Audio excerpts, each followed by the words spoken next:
Je suis avec Sylvain Harvey. Vous êtes un policier de carrière à la Sûreté du Québec. Vous êtes retraité depuis seulement 3 ans. Vous avez eu une job quand même très sérieux. Vous étiez au crime majeur, crime contre la personne. Vous étiez d'ailleurs l'enquêteur principal sur la scène de crime dans l'affaire Guy Turcotte. Le décès de Patrick Bigras, comment vous avez réagi en l'apprenant? Lorsque j'ai su que Patrick était décédé, j'ai trouvé ça très triste. Tu te demandes toujours pour quelle raison qu'il a commis un geste semblable.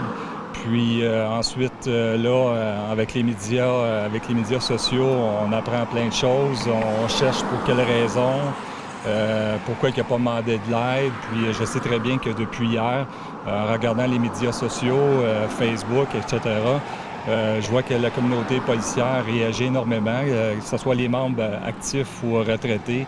On voit que la communauté est très affectée par rapport à ça. Est-ce que vous voyez ça un peu en ce moment, ce qui se passe comme presque une thérapie de groupe en ce moment, parce que les gens, on les sent tellement atteints? Je parle des policiers et policières au Québec.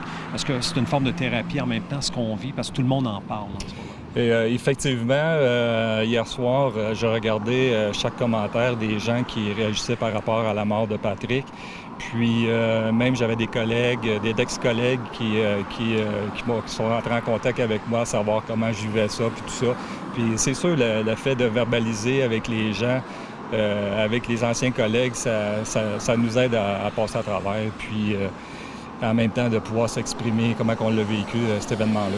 Patrick Bigras, vous ne le connaissez pas personnellement. Vous l'avez évidemment côtoyé dans le cadre de cette enquête-là, mais surtout dans le cadre des témoignages au procès. Est-ce que vous avez eu des échanges avec lui, justement, où vous avez discuté de cette douleur-là, de ce que vous aviez vu?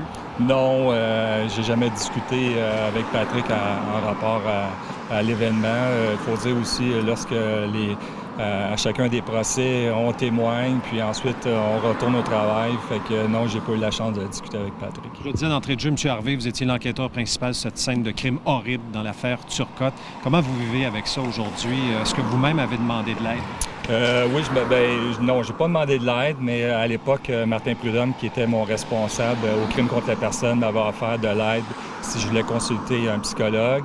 J'ai répondu que je n'avais pas de besoin, mais je ne sais pas si c'est suite à cet événement-là. Après, on nous obligeait au crime contre la personne de consulter un psychologue. Je ne pourrais pas vous dire combien de fois dans l'année, mais c'était obligatoire qu'on consulte un psychologue.